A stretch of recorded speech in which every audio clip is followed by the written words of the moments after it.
On the right, primary is 23, the secondary is 24 and 25, so they follow sequence. Tertiary bronchus would be anything, any one of these, there are a lot of them, which is why they're not labeled, that would branch off of the secondary, would be a tertiary, okay? Kind of like a tree. So any of the smaller branchings off of the secondary bronchus is a tertiary bronchus. Okay?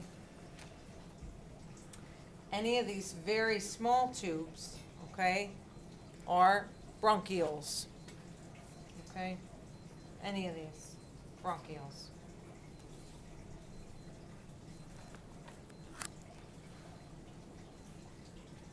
Okay, then you have alveolar sac and alveolus. Okay? The alveolar sac is number 35, and the alveolus is number 36. The alveolar sac is a group, is an area, and the alveolus is one, singular.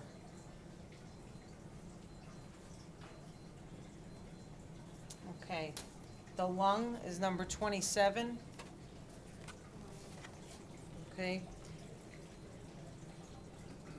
Now, this is the right lung. Yes, you have to be specific. Left lung.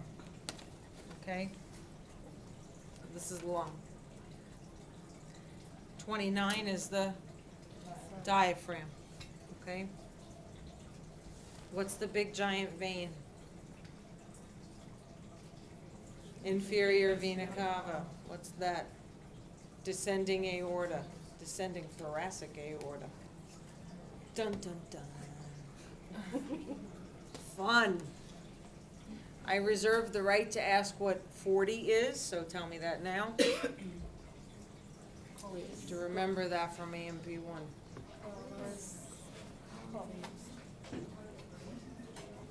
Cerebellum. Yes, I know that that's what was coming next, right? 41 is the pons, 42 is the medulla. Yeah. What's this up here?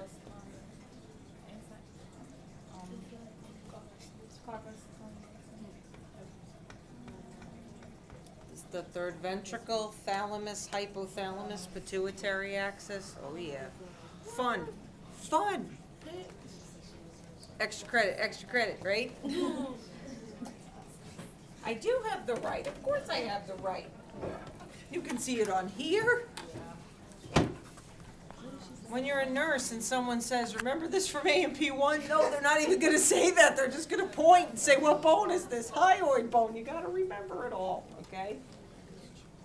Now, you can see most of this, obviously, is the same model, so it's the same, okay?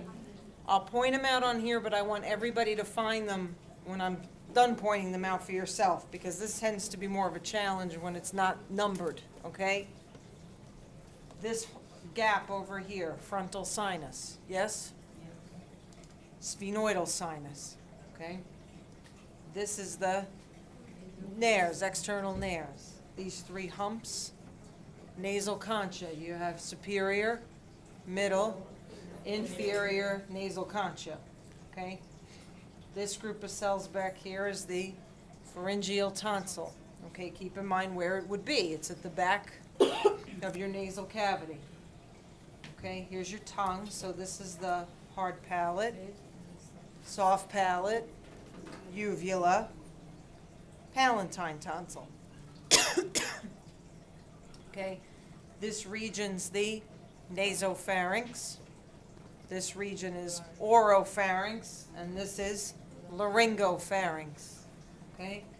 Now, if you look on the sagittal section, you can see a little opening right there.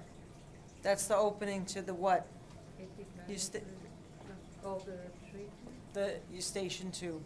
Okay. This is where the eustachian tube would enter in when it drains fluid from the middle ear. It drains right there, and then it drips down the back of your throat, and you swallow it. Okay. What's this thing right here that's going to cover the trachea? What's that flap? That's the epiglottis. Okay. Now, if it's pale blue like that, or bright blue, that means it's what? Cartilage. All cartilage is that bright blue color, okay? These folds are your vocal cords, okay?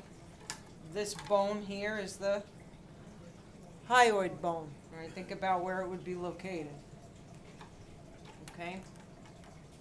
Here's your vocal cords. Okay, what's this right here sticking straight out? That's the Adam's apple, laryngeal prominence. Okay, so you can see some of this stuff pretty well on here, I think. And then, of course, when we get to digestive system, we will also do the salivary glands. Okay, so we can ask different things on the head, which is fun. This one's the cerebellum, pons, yes, medulla, yes, thalamus, hypothalamus, pituitary, third ventricle. What's the big part up here that we're using a lot of today?